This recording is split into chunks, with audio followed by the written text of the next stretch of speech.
I keep choosing intimate partners where we end up being abusive, toxic. Is there something I should do?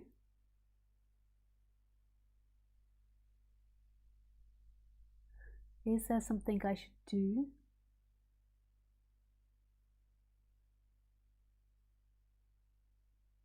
I lost your question. Is there something I should do more to break this lifelong cycle?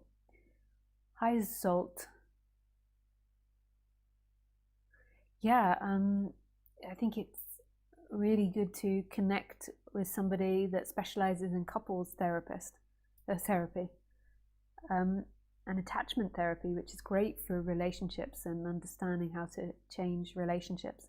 On my website, there is a reference page, and under psychologists, there is a teacher called Psychology in Seattle, and he comments on reality TV show couples, and it's really great, his videos. He also has a blog which can introduce you to all different types of therapy that will help you with those dynamics. And yes, it's totally possible to change it given the right therapy. But you have to understand the dynamics very, very well. And you have to be prepared to be authentic and to be honest. So that's when non-duality comes in, because in order to be authentic, you have to know what you're feeling.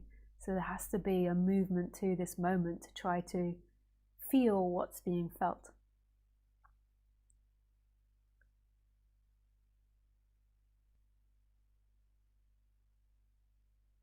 Thank you. I practice non-duality therapy for 10 years, but it keeps happening each 2 years, getting less abusive with each cycle.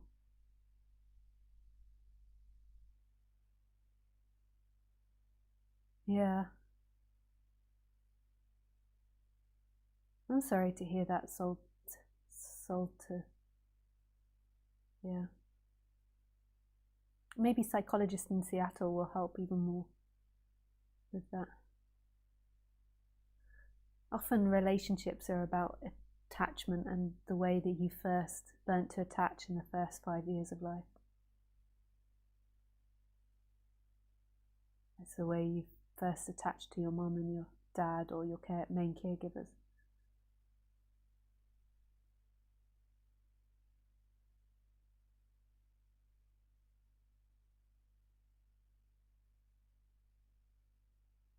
And then from that you set up all your relationships. You learn, like, subject, object, there is a me and the way that I relate to the object.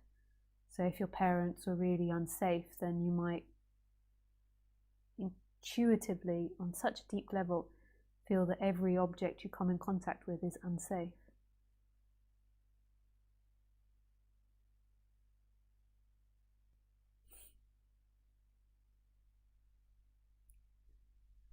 And then it can just extrapolate out into so many complicated dynamics, like so much complication.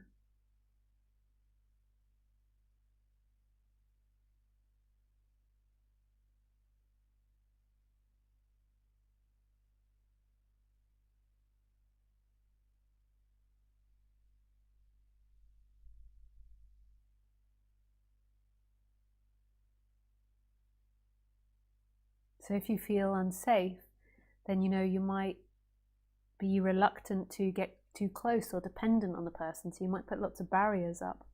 So you might not ever show them intimacy and vulnerability. So then the other person begins to feel insecure. So then they start playing out theirs. Maybe they become very needy and very dependent.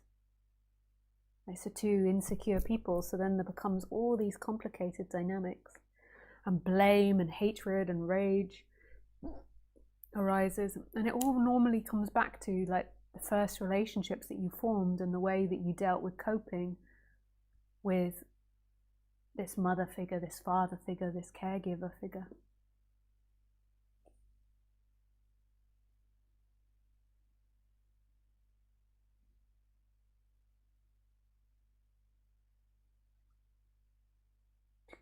And so one of the main keys to undoing all of that knot is coming back to what's actually happening.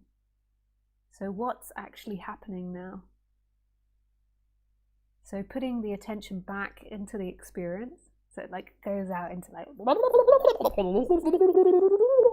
this is the time-bound thinking about past and future, like regretting this, regretting that, I need to be that, blah, blah, blah, blah, they, it's therefore, all this chatter, and then putting that attention, so that one that feels like it can move attention around the room, putting the attention back in the I am, or the consciousness, whichever suits.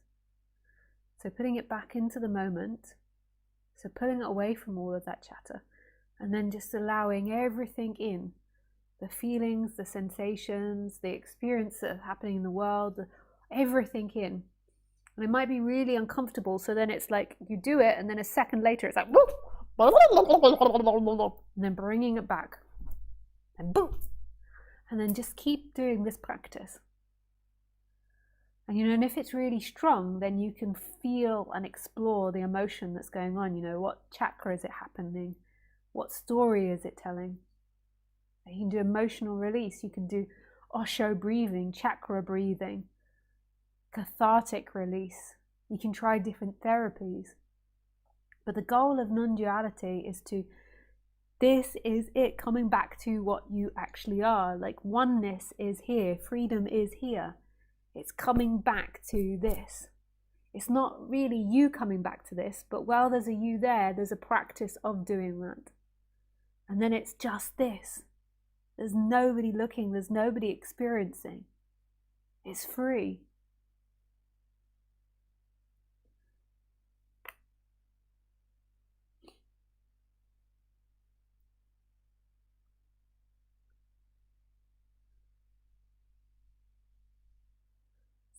Sultan, I never had a mother. She died very soon after my birth, so I understand why this is happening.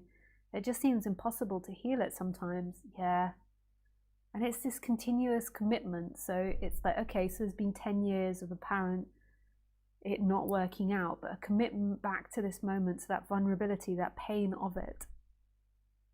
Like maybe this is part of the karmic work in this life, is like working out that injury. But there's so many therapies that can help. Like it's very difficult if your mother died, so you've got an abandonment, like a massive loss and trauma there. When you're in a relationship with someone, you perceive abandonment, there could be immense pain that arises there, and it's very difficult to stay present with it, like to not go into automatic responses and defenses. So it's like bringing as much consciousness to that as possible. Yeah.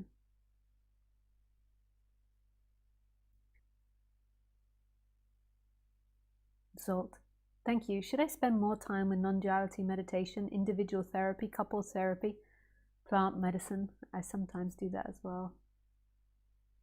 I think all of them sound great, Zolt. I think if you really want to help with relationships, I think maybe looking at attachment therapy might be really good. And people that use that, therapists that use that.